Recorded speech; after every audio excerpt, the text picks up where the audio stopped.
Perkenalkan, nama saya Yohana Misha Nugraheni. Di sini saya akan mempresentasikan laporan studi kelayakan tentang produk saya, yaitu Touringsai atau tahu wali garing isi sayur.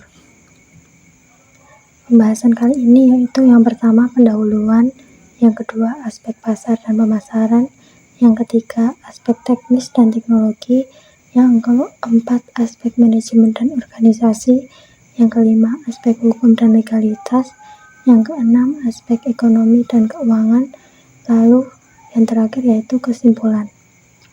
Pendahuluan.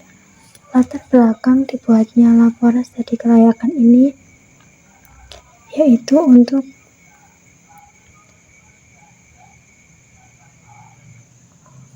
membuat makanan enak yang memiliki inovasi yang menggunakan bahan-bahan yang berkualitas, yang bermanfaat bagi kesehatan, dan juga menyehatkan. Ruang lingkup dari laporan ini yaitu penelitian dan penilaian tentang dapat tidaknya suatu proyek dilakukan dengan berhasil. Manfaat dan tujuan dari laporan ini yaitu menguji strategi yang diharapkan, membantu wirausahawan untuk berpikir kritis dan objektif, alat komunikasi dalam memaparkan dan meyakinkan pendapat kepada pihak lain.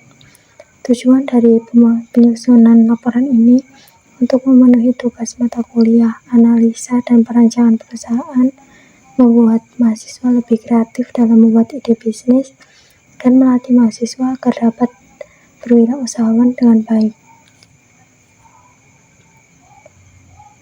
Lalu aspek pasar dan pemasaran. Target pasar dari produk ini yaitu seluruh masyarakat Indonesia dan akan diekspor ke pasar internasional. Besar target pasar yaitu untuk 3 tahun pertama akan dipasarkan di Jawa dan Bali. Lalu untuk 3 tahun selanjutnya akan dipasarkan ke seluruh Indonesia. Lalu 5 tahun setelahnya akan dipasarkan ke pasar internasional. Rencana pemasaran produk ini yaitu dengan offline dan juga online. Aspek teknis dan teknologi. Bahan baku yang digunakan yaitu tahu, tepung tapioka, wortel, telur, bawang putih, merica, garam, dan penyedap rasa. Proses produksi yang pertama pembelahan tahu, lalu pengupasan dan pencucian sayur, pemotongan sayur, pembuatan adonan, memasukkan adonan dalam tahu yang sudah dibalik, penggorengan, penirisan, dan dikemas. Lokasi perusahaan berada di Kabupaten Sumedang karena dekat dengan ketersediaan bahan baku dan sumber daya manusia yang memiliki usia produktif, yaitu sebanyak 725.901 orang.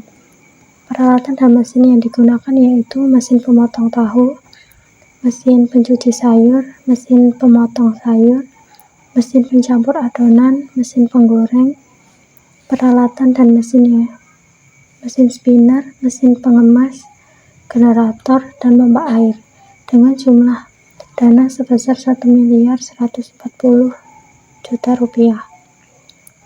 Aspek manajemen dan organisasi.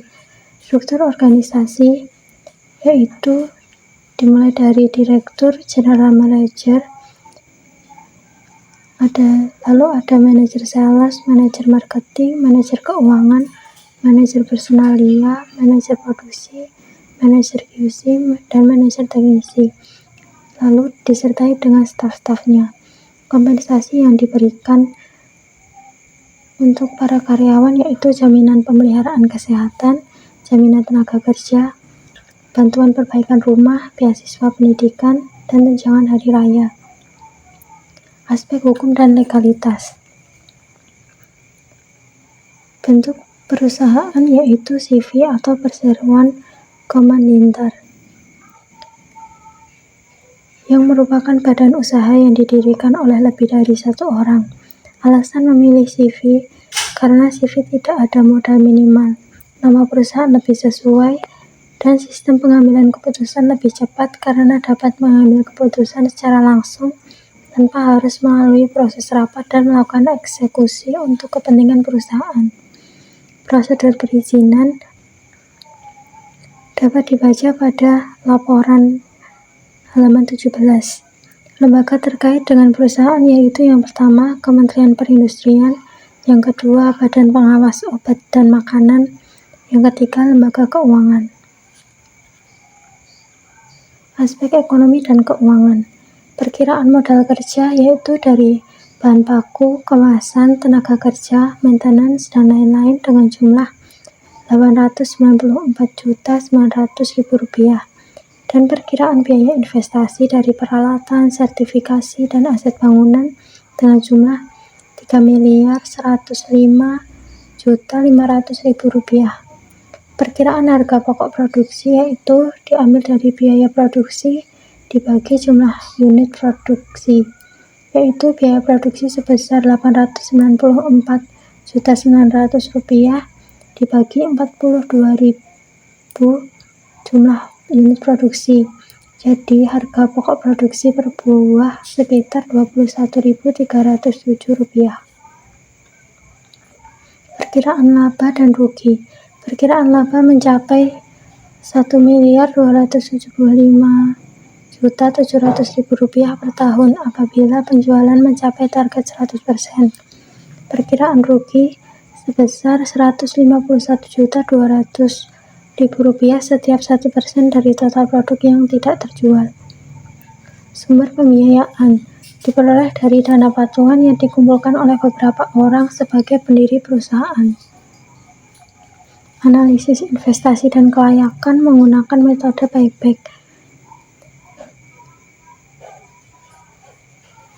Seperti dapat yang dilihat pada tabel tersebut. Kesimpulannya, berdasarkan hasil analisis yang dilakukan dari berbagai aspek, ide bisnis Turisai ini bernilai positif, yang berarti perusahaan layak untuk dijalankan dan memiliki keuntungan. Sekian presentasi dari saya, kurang lebihnya mohon maaf. Terima kasih.